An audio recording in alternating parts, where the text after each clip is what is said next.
Hello friends, welcome back to my channel. ఈరోజు మన వీడియోలో టాపిక్ ఏంటి అంటే, మనం ఫంక్షన్స్ గురించి ఆల్రెడీ అయితే బేసిక్ ఇంట్రడక్షన్ అయితే ఇచ్చుకున్నాం కదా! ఈ రిటర్న్ స్టేట్మెంట్స్ అనేది కూడా నేను నిన్నటి వీడియోలోనే మాక్సిమం కవర్ చేసేసాను. ఈరోజు మనం ఈ వీడియోలో డిస్కస్ చేసుకునే పార్ట్ ఏంటి అంటే, ఈ ఫంక్షన్ ఆర్గ్యుమెంట్స్ అయితే ఉన్నాయి కదా! Different types of arguments. వాటిలి గురించి క్లియర్‌గా డిస్కస్ చేసుకుందాం.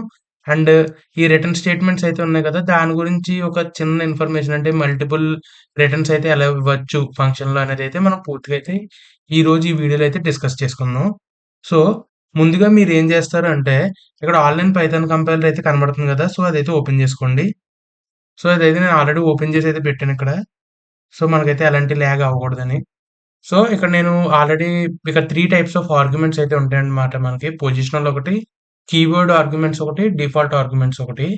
సో, ముందుగా మనం పొజిషనల్ ఆర్గ్యుమెంట్స్ అయితే చూద్దాం. నిన్న మీకు బేసిక్ ఐడియా అయితే ఇచ్చాను. అసలు ఫంక్షన్ అంటే ఏంటి? ఇవసల ఎలా ఉంటాయి అనేది నేను మీకు చెప్పాను. ఇప్పుడు మనం ప్రతీదీ అయితే క్లియర్‌గా డిస్కస్ చేసుకుందాం. Let's get started. ముందుగా పొజిషనల్ ఆర్గ్యుమెంట్స్ అంటే ఏంటో చూద్దాం. నేను మీకు ఒక ఎగ్జాంపుల్ అయితే ఇస్తాను. దాన్ని బట్టి మీకు ప్రతీదీ అయితే క్లియర్‌గా అయితే ఎక్స్‌ప్లెయిన్ చేస్తా. ఇప్పుడు నేను ఒకటి డిఫైన్ చేస్తున్నాను ఫంక్షన్‌ని. డిఫైన్ అని పెట్టి నేనైతే ఒక స్టూడెంట్ ఇన్ఫర్మేషన్ కాబట్టి స్టూడెంట్ ఇన్ఫో అని అయితే తీసుకుంటాను ఒక ఫంక్షన్‌లో. Student info. స్టూడెంట్ ఇన్ఫో అని ఇచ్చిన తర్వాత నేను నేము, ఏజు అనైతే ఒక 2 ఆర్గ్యుమెంట్స్ అయితే 2 పారామీటర్స్ అయితే ఇస్తున్నాననమాట. ఈటిలిని మనం ఈ పేరెంథసిస్ లోపల ఉన్నాయి మనం పారామీటర్స్ అంటాం. ఇక్కడ మనం అయితే ఫుల్ కాలన్ అయితే పెట్టాలనమాట. పెట్టిన తర్వాత ప్రింట్ మీరైతే ఇలా పేరెంథసిస్ అన్నీ ఓపెన్ చేసి నేనైతే ఇక్కడ ఏమనుకుంటున్నాను ఫస్ట్ నేమ్ గదా! So, name. నేమ్ ఏంటి? ఇక్కడ క్యాపిటల్‌లో అయితే పెడదాం. కొద్దిగా చేంజ్ అయితే కనబడుతుంది. నేమ్ అండ్ ఈ తర్వాత మనం కామా అయితే ఇవ్వాలి. కామా ఇత్తే అప్పుడు ఇక్కడ ఈ నేమ్ ఎలా రాసామో సేమ్ యాజ్ ఇట్ ఈజ్ అదే నేమ్ అయితే రాయాలి ఇక్కడ కూడా. అలా ఇచ్చిన తర్వాత మనం సేమ్ ప్రింట్ అని రాసి ప్రింట్ అని రాసిన తర్వాత సేమ్ ఏజ్ అని అయితే తీసుకోవాలన్నమాట. నేను మీకు జస్ట్ ఇక్కడ కోడ్ రాస్తున్నాను. నిన్న మీకు ఇచ్చిన ఎగ్జాంపుల్స్ బట్టే. మీకేం కన్‌ఫ్యూజ్ అవ్వాల్సిన అయితే పని లేదు. ఏజ్ అని రాసిన తర్వాత సేమ్ ఏజ్ అని పైన పారామీటర్స్‌లో ఎలా రాసామో సేమ్ ఏజ్ ఇక్కడ అలాగే రాయాలి. ఇప్పుడు మనం పొజిషనల్ ఆర్గ్యుమెంట్స్ గురించి మాట్లాడుకుంటున్నాం కాబట్టి ఇక్కడ సేమ్ ఎగ్జాంపుల్‌తో పొజిషనల్ ఆర్గ్యుమెంట్స్ ఎలా రాస్తామో చూద్దాం. ఇక్కడ స్టూడెంట్ ఇన్ఫో అని అయితే పెట్టాం గదా! సేమ్ ఇదే ఫంక్షన్ మనం కాల్ చేయాలి గదా! కాల్ చేయడం అయితే మీకు చెప్పాను ఆల్రెడీ. ఇక్కడ స్టూడెంట్ ఇన్ఫో అని అయితే రాయాలి. ఇలా రాసిన తర్వాత ఫర్ సపోజ్ ఏదో ఒక రవి అని అయితే ఏదో ఒక పేరు తీసుకుందాం. రవి అనేది ఒక పేరు. ఈ నేమ్ ప్లేస్‌లో రవి అని అయితే రావాలి. అండ్ మనమైతే కామాతో సెపరేట్ చేసి ఏజ్ ఒక 18 అయితే ఇద్దాం. ఇప్పుడు మనం రన్ చేసి చూద్దాం.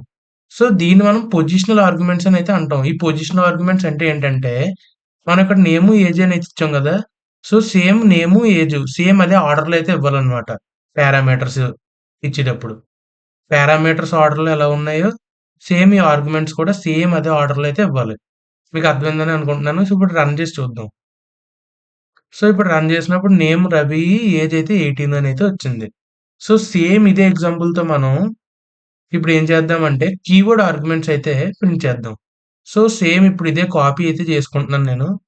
ఎందుకంటే సేమ్ ఎగ్జాంపులే కాబట్టి. ఇక్కడైతే పేస్ట్ చేస్తున్నాను. కీవర్డ్ ఆర్గ్యుమెంట్ అనేది ఎలా ఇస్తాము అంటే మనం ఇక్కడ ఇన్ఫోలో మనం ఏం చేస్తామంటే మనం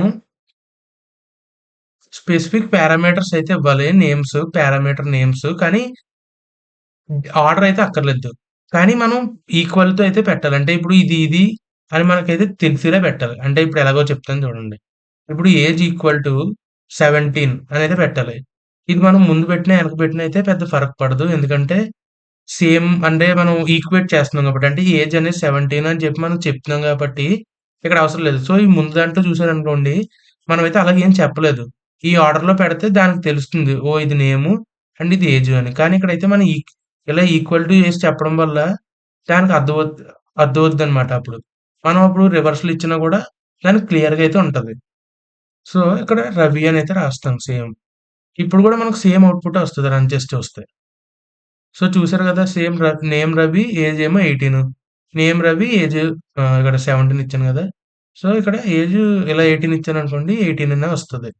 అలాగనమాట. కీవర్డ్ ఆర్గ్యుమెంట్స్ అంటే మీరు ఈ ముందు ఏవనైతే ఇచ్చారో ఈ నేమ్స్‌తో ఈక్వేట్ చేస్తూ వాల్యూస్ అయితే ఇవ్వాలన్నమాట. అండ్ నెక్స్ట్ వచ్చేసి డిఫాల్ట్ ఆర్గ్యుమెంట్స్. సో, ఈ డిఫాల్ట్ ఆర్గ్యుమెంట్స్ అనేది ఏంటంటే, మీరు ఆల్రెడీ ఏదైతే ఇక్కడ అసైన్ చేస్తారో, సేమ్ అదే ఇక్కడైతే ప్రింట్ అయిపోద్దనమాట. సో, మీరు డిఫాల్ట్‌గా ఒక వాల్యూ ఇస్తారు. ఒకవేళ వాళ్ళు ఒక ఆర్గ్యుమెంట్‌ని పాస్ చేశారు అంటే, ఆ ఆర్గ్యుమెంట్‌లో అయితే వస్తది. ఒకవేళ ఆర్గ్యుమెంట్ ఏం పాస్ అవ్వకపోతే అక్కడ డిఫాల్ట్‌లో ఉన్నదైతే వచ్చేస్తదనమాట. సో, ఇక్కడ సపోజ్ మనం ఎగ్జాంపుల్ తీసుకుంటే, సో, ఇది మీకైతే అర్థమైందని అనుకుంటున్నాను. లేదంటే ఒక కొత్త ప్రోగ్రామ్ అయితే రాసేద్దాం. సో, ఇక్కడ డిఫాల్ట్‌గా అయితే ఒక కొత్త ప్రోగ్రామ్ రాస్తున్నాను చూడండి. సో, నేను కొత్త ఎగ్జాంపుల్ అయితే తీసుకుంటున్నాను. అదైతే టచ్ చేయొద్దు. సో, డిఫ్ అని జెప్పి నేను విష్ అనైతే మొన్న ఒకటి చెప్పాను గదా! సేమ్ అలాగే ఒక ప్రోగ్రామ్ అయితే రాద్దాం విష్ అని. సో, విష్ అని జెప్పి ఇక్కడ ఏం చేద్దామంటే నేమ్ అయితే రాద్దాం. సో, నేమ్ అండ్ ఇక్కడ మనం మెసేజ్ అని అయితే రాద్దాం. ఎంఎస్‌డి. మెసేజ్ అంటే సో, గుడ్ మార్నింగ్ అని అయితే ఇవ్వాలి. Good morning. సో, ఇలా గుడ్ మార్నింగ్ అని ఇచ్చిన తర్వాత ఇలాగా ఫుల్ కాలన్ అయితే పెట్టండి. అండ్ ఎంటర్ క్లిక్ చేసి ఇక్కడ మీకు డిఫాల్ట్ ఎలా వర్క్ అవుతదో అయితే చెప్తాను. ఇక్కడ మెసేజ్ అని చెప్పి మనం ఆల్రెడీ ఈక్వల్ టు పెట్టి ఇది గుర్తుపెట్టుకోండి మనం పారామీటర్స్‌లో ఇచ్చాం. సో, ఇందాక ఇక్కడ ఇచ్చిందైతే ఆర్గ్యుమెంట్స్‌లో ఇచ్చాం. కింద ఇచ్చాం. ఇప్పుడు మనం పారామీటర్స్‌లో పైనైతే అసైన్ చేసి ఇచ్చాం. ఇలాగ message equal to good morning అని. సో, ఇప్పుడు ఇలాగా బ్రాకెట్స్ పెట్టి హలో అని చెప్పైతే పెట్టండి.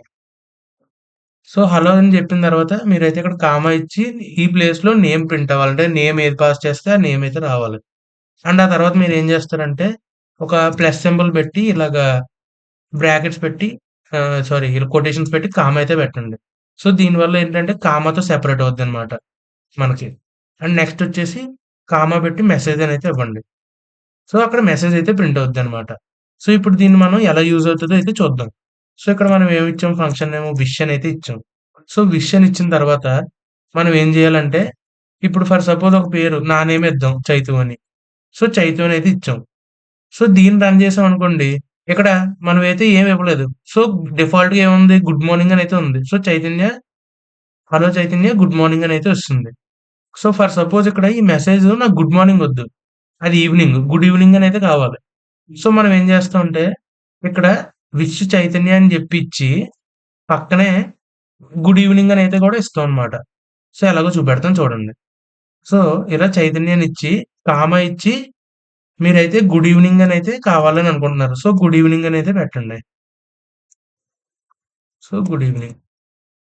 ఇలా అయితే పెట్టండి. సో, ఇలా పెట్టారు అంటే మీకు అక్కడ గుడ్ మార్నింగ్ బదులు గుడ్ ఈవెనింగ్ అనేది వస్తదనమాట. సో, ఇప్పుడు రన్ చేస్తున్నాను చూడండి. సో, ఇప్పుడు ఈ మూడాట్లికి ఒకసారి క్విక్ గ్లాన్స్ అయితే ఇస్తాను చూడండి. ఈ పొజిషనల్ ఆర్గ్యుమెంట్స్ అంటే మీరు ఒక ఆర్డర్‌లో అయితే ఇవ్వాలి. ఈ ఆర్గ్యుమెంట్స్. ఈ పారామీటర్స్ ఎలాగైతే ఉన్నాయో సేమ్ అదే ఆర్డర్‌లో అయితే ఇవ్వాలి. అండ్ ఇప్పుడు ఈ కీవర్డ్ ఆర్గ్యుమెంట్స్ అనేది ఏంటి అంటే మీరు ఏ ఆర్డర్‌లో ఇచ్చినా పర్లేదు. కానీ ఇక్కడ మనం పారామీటర్స్ ఇచ్చాం గదా! సో, దానికి ఈక్వల్ టు పెట్టి అయితే రాయాలి. అప్పుడు మీరు ఎలా ఆర్డర్ రాసినా దానికైతే ఈక్వేట్ చేసుకోగలదది. అర్థం చేసుకోగలదు. సో, ఈ 18 అనేది ఏజు, రవి అనేది నేము అని. అండ్ నెక్స్ట్ వచ్చేసి ఈ డిఫాల్ట్ ఆర్గ్యుమెంట్స్ అంటే ఏంటంటే, మనం ఇందులో ఎలాగైతే ఈక్వేట్ చేసి రాసామో, ఇందులో కూడా ఒక డిఫాల్ట్‌గా ఒక వాల్యూ అయితే ఇస్తామనమాట పారామీటర్స్‌లోనే. అప్పుడు ఇది డిఫాల్ట్‌గా అయితే అది అర్థం చేసుకొని ఇదైతే ప్రింట్ చేస్తది. సో, మీకు అర్థమైందని అనుకుంటున్నాను. ఇవైతే వీటిల్ని ప్రీసెట్ వాల్యూస్ అని గూడా అయితే అంటారు. సో, ఇలాగైతే గుర్తుపెట్టుకోండి. అండ్ ఇప్పుడు మనం రిటర్న్ స్టేట్మెంట్స్ గురించి మాట్లాడుకుంటే, నేను ఆల్రెడీ మీకు నిన్న చెప్పిన దాంట్లో అయితే ఒక 2 నంబర్స్‌నైతే యాడ్ చేసి ఒక ఫంక్షన్ అయితే రాసాం. అండ్ లాస్ట్‌లో మనం రిటర్న్ ఏ+బి అలాగైతే చేసాం. అండ్ ఇందులో కూడా సేమ్ అదే వస్తది. కాపోతే పెద్ద డిఫరెన్స్ అయితే ఏముండదు. కాపోతే ఇప్పుడు ఏ+బి, ఏ-బి, ఏ ఇంటూ బి అవి కూడా అయితే రిటర్న్ చేయొచ్చనమాట. దాన్ని మల్టిపుల్ రిటర్న్స్ అయితే అంటారు. సో, అదేం పెద్ద కాన్సెప్ట్ కాదు. మనమైతే ఆల్రెడీ అది డిస్కస్ చేసుకున్నాం. సో, ఫర్ సపోజ్ మీకొక స్క్వేర్‌తో అయితే చిన్న ఎగ్జాంపుల్ చెప్తాను. సో, అది కూడా మనం ఒక టాపిక్ అనుకున్నాం కాబట్టి, సో, ఏం చేద్దాం అంటే, ఇక్కడ ఎన్ అనైతే ఒకటిద్దాం స్క్వేర్ అని చెప్పి. సో, ఒక ఫంక్షన్ స్క్వేర్‌నైతే డిఫైన్ చేస్తున్నాం. సో, రిటర్న్ అని చెప్పి రిటర్న్ అంటే మనకు ఆ వాల్యూనైతే రిటర్న్ చేస్తదనమాట. సో, మనం ఎన్ ఇంటూ ఎన్ అనేది ఇద్దాం. సో, ఇప్పుడు మనం ఏమిస్తామంటే ప్రింట్ అని చెప్పి ఇప్పుడు ఆ ఫంక్షన్ అయితే మనం కాల్ చేస్తున్నాం. ఆ ఫంక్షన్ పేరేంటి స్క్వేర్. సో, స్క్వేర్ అని పెట్టి మీరైతే ఇక్కడ బ్రాకెట్స్‌లో 4 అనైతే పెట్టండి. అప్పుడు 4 అయితే అవుతది. లాస్ట్ లైన్ అయితే అబ్జర్వ్ చేయండి. సో, 4 కాబట్టి 16 అయితే వచ్చింది. సో, మీరైతే ఇలాగ ఈ ఫంక్షన్ అయితే మీరు రాసే ప్రోగ్రామ్‌లో అయితే యూజ్ చేసుకోవచ్చనమాట. ఇది మనం రాసిన ప్రోగ్రామ్ అండ్ ఇదైతే మన ఫంక్షన్ అనమాట. ఈ 2 లైన్స్. సో, ఇలాగైతే మీకు ఫంక్షన్ టాపిక్స్ అయితే అన్నీ క్లియర్ చేశానని అనుకుంటున్నాను. And that's it for this video friends. Functions కూడా మనమైతే అన్నీ కంప్లీట్ చేసేసాం. సో, రేపటి నుంచి మనం స్ట్రింగ్స్ అయితే స్టార్ట్ చేద్దాం. సో, ఇవన్నీ గూడా నేనైతే ఒక వీడియోలో చెప్పగలనేమో అనుకుంటున్నాను. ఒక 10 మినిట్స్‌లో అన్నీ చెప్పేయగలనేమో అనుకుంటున్నాను ఇన్ని వీడియోస్ కింద కాకుండా. And that's it for this video friends. వచ్చే వీడియోలో అయితే మళ్ళీ కలుద్దాం. మీకు ఎలాంటి డౌట్స్ ఉన్నా కింద కామెంట్స్‌లో అయితే చెప్పండి. నేనైతే ప్రతీదీ క్లియర్‌గానే ఎక్స్‌ప్లెయిన్ చేశానని అనుకుంటున్నాను. అండ్ నేను ఇంకా చెప్పిన వీడియోస్ మీరేమన్నా చూడకుండా ఉంటే అవి కూడా ఆ ప్లే లిస్ట్‌లో అయితే అన్నీ పెట్టుంచాను. అవైతే చూడండి. So, bye friends. వచ్చే వీడియోతో మళ్ళీ కలుద్దాం. Take care. By by.